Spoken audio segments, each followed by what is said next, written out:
Welcome to the Black Umbrella. Today is the first episode of our podcast. My name is Maji, and we have a special guest with us here today, and her name is... I'm Anna Nuby. I go by CEO Anna. CEO Anna, and today's topic is power words. We want to talk about the pros and cons of how you say things, maybe how it affects you, and all that good stuff. We just gonna cover the whole topic. So usually, we get together, the crew and I, we get together and we write down things we want to talk about, and so that's what we got here today. So Anna, what you think about the topic? Power of words, I feel like, is a fundamental and foundational key to success of any person. It starts at a young age. We communicate and interact with each other and the world around us on a daily basis in so many ways, from how we talk, how we eat, what we listen to, what we drive, what we wear. And a lot of times people don't understand that those are all forms of how we communicate and express ourselves, our experiences, our education, our exposure. So I think the power of words is bigger than what people may realize in today's society, and we fluently throw things around and don't understand the power of them. So, for example, like on social media, when people are laughing or like something is really funny to them, they're like, "Oh, I'm dead. I'm screaming," and it's like, no, you're not dead, but you say it enough. The things around you start to bring in those energies, You remember the movie Eve's Bayou? I might be aging myself. You aging yourself. I don't think I've seen that. Eve's Bayou is an older black cinema movie. Came out in about 96. I mean, I was still young in 96, but it's just one of my favorite movies. And in the movie, Mademoiselle, she's the tarot reader. She reads palms, and people come to her because she sees the future. And one night at the party in the movie, her husband was drunk, and he had got into it with her brother. And she was like, get yourself over here right now. And he was like, give me the keys, I'm driving home. But he was so drunk. And she's like, you're not driving home. You're drunk. I'm going to drive you home. If anything happens, or in a way she said, I'll kill you if you don't get in this car. He ended up dying that night. And I truly believe that, her spiritual gifts, she understood her power, but understanding the power of words and what you say and how it happens. Have you ever said something and then it happened and you like, man, I just said that. Man. I just said that. Because you put it out there in the universe and the universe found you. Mm-hmm. Yeah. And I heavily regretted saying it. And you can't help but to think in that moment, like, did what I say cause this to actually happen? Mm-hmm.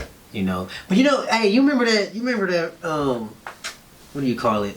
That phrase growing up, sticks and stones may break my bones, but then when I think about it, I like to think about stuff on a grand scale. So when I think about it, I'll be like, there's a lot of stuff that was said to me as a kid that I still kind of don't sit right with me to this day. Mm-hmm.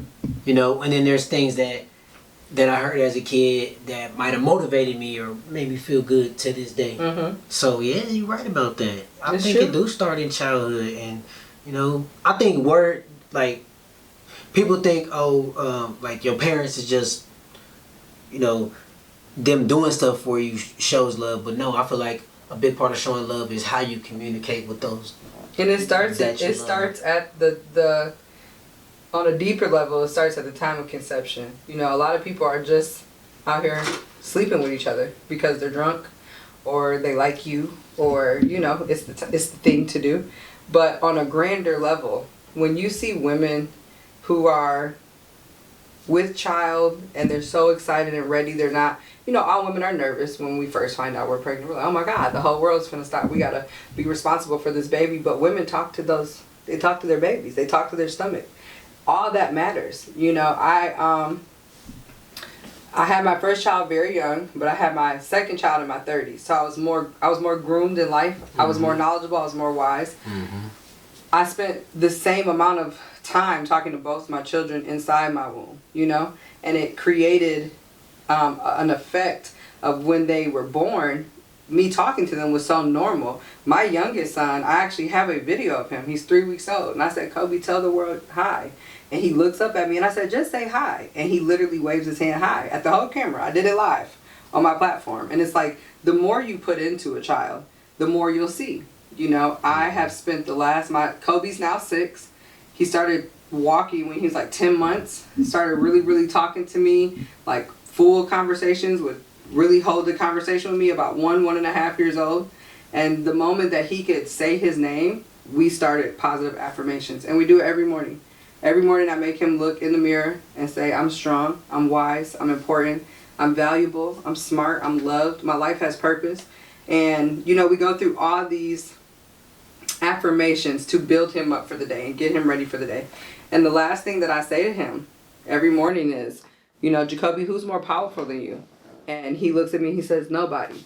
And I make him say it to me until he's yelling it, until it's confirmed within him, until he's, you know, until it's in him and he feels it, until he's alive with it.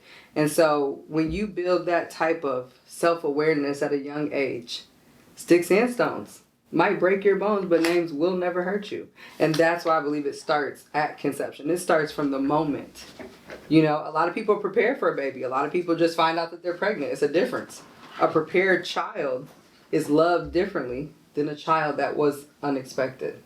Mm. You Yeah, know? absolutely. Yeah. Heck yeah, I think that.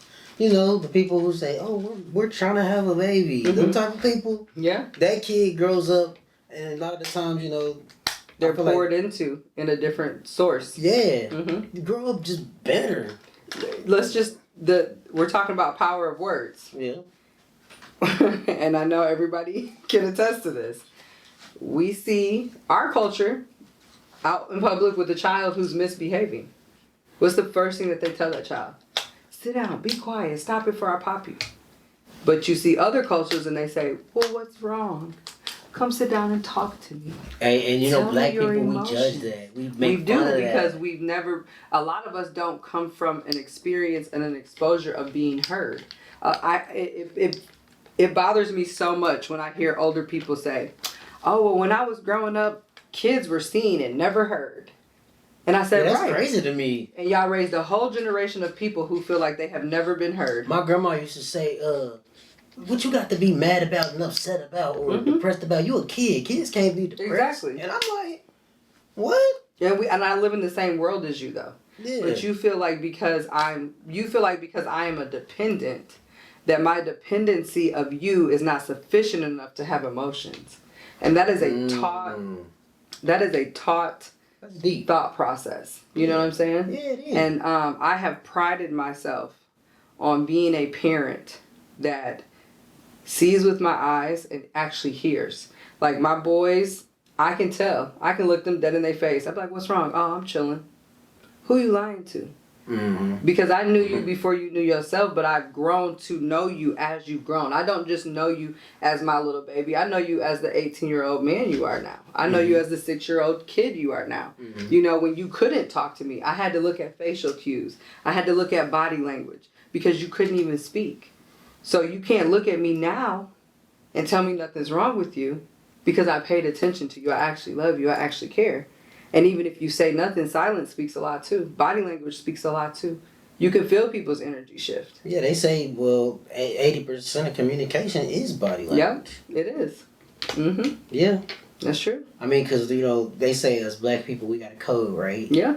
You know, we could be, you know what I'm saying? We could be out in public and some shit go down. We're gonna and look at then each other we'll look like- at each other and we know exactly, Right. you know. We Hey, know what and it you know means. what's even, like, I got a twin, right? Oh, that's dope. So we got this twin telepathy thing. That's real life. Where, you know what I'm saying, you know, it's like that same type of vibe, Yeah. but it's deeper. You know, that's such a special connection to have. And people think that only twins have it. Twins have a stronger sense of it. But when you really become friends with somebody or you really fall in love with somebody and you're thinking of that person calling, I was just thinking about you. Yeah, because they felt it. Yeah. They Me and my said auntie that. are like that. Aw. Like, my auntie is like my mom. And I'll be like, you know, like, I can think like, hey, call me in a couple days. Yeah. And she will. Yeah. She's like, Or I you just thinking had about her on like, my I'm gonna spirit. I'm gonna call her in a couple days. I'm thinking about her, and she end up calling you. Hey, like, she used to come get me from work sometimes, and I can feel her getting close. Like, without her even calling me. That's a real connection. That's a real connection. Yeah. Spiritually aligned. Yeah. So, like, what do you think about, like, kids who got whooped versus kids who got talked to? Like, but there are some kids who got whooped and turned out to be great. You know what I'm saying? It's a difference between crumbling somebody's character and criticizing it. You understand what I'm saying? Criticizing somebody's character gives them room to grow. You're just telling me what I'm not doing wrong. You're not telling me that I am wrong. You're just telling me what I'm doing wrong. So you're not crumbling my character. Yeah. You're crumbling my characteristics. So how you say it, because it's not matters always too. Exactly. It's not what you say. It's how you say it. Because if I was to say, oh, I'm tired. I'm irritated, and traffic was bad. You can be like, yeah, I can understand that. It's Friday night. Chiefs won last night. Everybody ready to go out, celebrate. Sexy Red in town. They ready to be ratchet. Yeah. If I came in here like, oh my God, I'm tired. I'm irritated. It's hot. All the energy is all just fucked up at that point. It's the same thing that I said. Yeah. But it was how I said it. Oh my God. It's how I gave it to you as well. True. How will you perceive it? I don't know what your day's been like, and here I am pouring all this on you, and you like, I truly give no. You know what I'm saying? So. Yeah, you get disinterested real quick. Like, okay, I feel like text message is a good example of what we're saying. Because you can't hear how they say it unless you have to over exaggerate it, So let me give you my take on text messaging. Because I am the person that if we're arguing in a text message, and it's to the point where we're in an argument and we're going back and forth. Y'all know what it's like to be texting and arguing. I'm gonna hit the caps. Straight up. Like, I'm going straight to the I caps. need you to understand. Oh yeah, I'm yelling. Yeah. but hey, but sometimes I use the caps to emphasize. Thank you. But that's what it is, right? Isn't yelling an emphasized voice? Yeah. It's just like, I want you to hear me, so I'm speaking louder. The cap is an inflection. Sometimes the cap is a cap too. Because if I'm like, say for example, if I said, "Why did you do that to me?"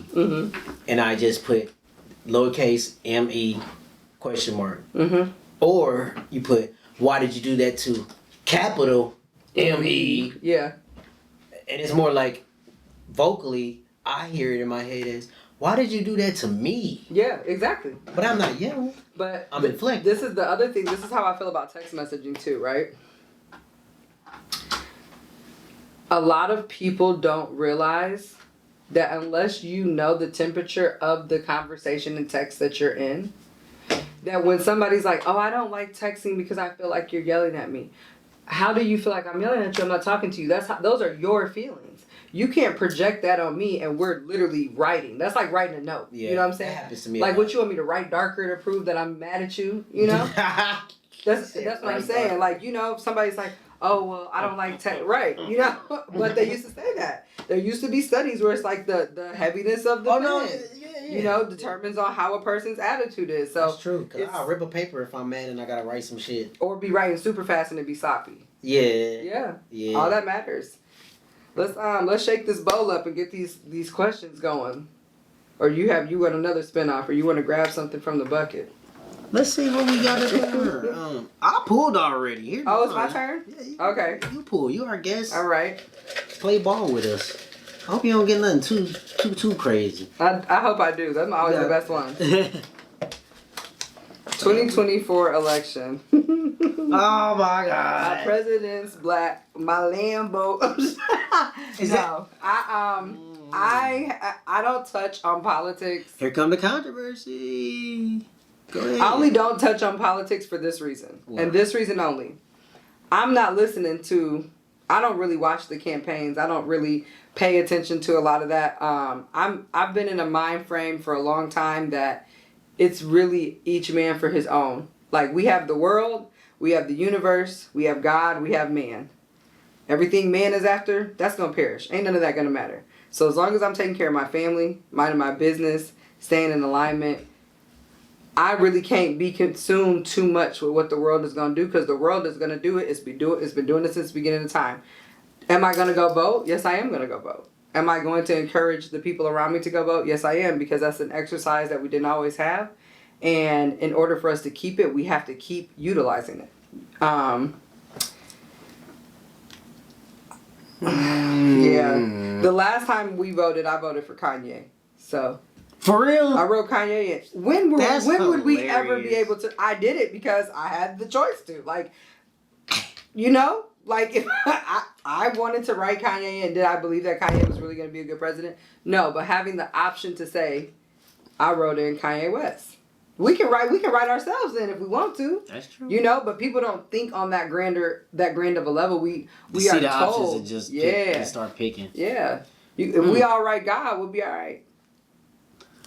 I just my take on voting right now, I feel like the state of America, voting is not gonna change shit. I'm glad now, you said it. Because it don't matter who you put up there. We got Kamala and Trump right now. I don't care if it's Superman and Batman next time. The problem is not going to be solved on the executive level at all, in my opinion. It never is. But it's people under that can make changes that will trickle down and it will matter. You know, not people who are so fucking out of touch with the mass majority of the population tossing ideas and making decisions. I completely agree with that. I wish that there was more focus on our state officials, our city government, because on a national level, the president is going to tell our mayors and our senators to make the decisions for our region. Mm-hmm. So while everybody's worried about who should be the president, you should have made sure that you went and voted for your city congress, your senator, your mayor, your city and state officials are the ones who will directly affect you before Kamala or Trump ever touch you. Mm-hmm. They make the overall yes or no for the country. But the person or the people who control your everyday life, your everyday taxes, right here where your children go to school at, how your neighborhood is ran, who pays the police to do what they do, those are the people that y'all should have went down to city council and voted for earlier this year in April. And nobody pays attention to that. And so I'm originally from Michigan. You know, we got Big Gretch. What city? I'm from Flint. I was raised in Lansing. Nice. And I'd lived in Memphis for 5 years. The difference between the two places that I've lived, what I can see is the city officials and government. Memphis is full of melanated hustlers, entrepreneurs, creatives. That's why when those people in Memphis make it big, they don't be famous to their city. Dolph was not somebody famous to Memphis. I lived 2 blocks from Casatelia. I was walking my son around the track at Airways Middle School when Dolph got murdered at the cookie place. Everybody went to that cookie place. All right. The city officials, like that too. Yeah, the city officials, the government, those are the people that ran that city. That's why you go to Memphis and you see all the culture, you see all the possibilities and the opportunities, but it's because those people are not getting out and using their voice and electing people that are going to put the community, the city in position to win. The people who have always had their hands in the government are the people who always have their hands in the government. You don't hear about a lot of things that happen in the South when you live in other places either. The lady who accused Emmett Till, her son or her great-grandson has been the mayor of Mississippi for years. And we're just now getting justification for Emmett Till, and that woman's how old? And then your blood is the one making the shots and calling and signing off on laws, and you were able to lie for how many decades? So it's like, do I care about the presidential election? Yes, I do. Do I care more about the presidential election than what's going on in my city? No, I don't. All right. Not at all. All right. Not at all. I can't even argue with that. Like, I feel her on that. Yeah. Like, you know, but that's the thing. That's another thing I hate about America is how they present what they think they want to. Like, they present something as an option that they think we want to hear. Mm-hmm. They give you choices. And I don't like that. They divide us up into 3 different, median ranges: poverty, middle class, and the rich. And then they have a spokesperson for each division that comes in and says, "Oh well, they don't have any money, so maybe we should give them extra resources for free training, free classes, and stuff like that." Never no free therapy. Shit that we actually need. Yeah, it's the things that they want to give us. It made me think of this show and movie, Snowpiercer. Okay. Like, it was set up like, oh, you don't know about it? Mm-mm. Oh, perfect. All right, cool. Salute. Snowpiercer is about basically an economic system that's very similar to ours right now, but set in a period of apocalypse due to a mass freeze. This movie is out. Yeah, it's a movie and a show. I think it was a book that turned into a show, turned into a movie. Like, I need this in my life. Hold on. This. Okay, let me break it down. So it's a mass freeze, and in order for you to stay alive, you have to be on this train, which creates friction, which creates heat, and so. Oh, like they built the train, kind of like the idea of like the boats in the movie 2012. Okay. Same thing, you know what I'm saying? Saving us from the world ending. So they own this train and it's going on a big track around the earth, passing through all the continents. Are they picking up people every time? No, you can't. Oh. It's a mass freeze. You can't survive outside of this train. Okay. This is the only thing warm enough to keep people alive, right? So don't focus too much on that detail. Okay. So in the front of the train is the engineer of the train, his bloodline basically, or something. Or I don't even think enough time happened. Yeah. Anyways, let me get to before I get lost. The guy who made the train and all the rich people got the front of the train, and all the good amenities is at the front of the train. All the real vegetables, all the real food, because they farming it. Like, this train is so big. Like, they got so they've cars. taken the ecosystem and put it on. Yes. Okay. You got your agricultural car. You got your engine so like on the your Ark. car. They didn't make the train into like the Ark. Basically. Okay. Yes. All right. I'm following. So then, further you get back to the train, the class start dropping, and you get lower on the class system.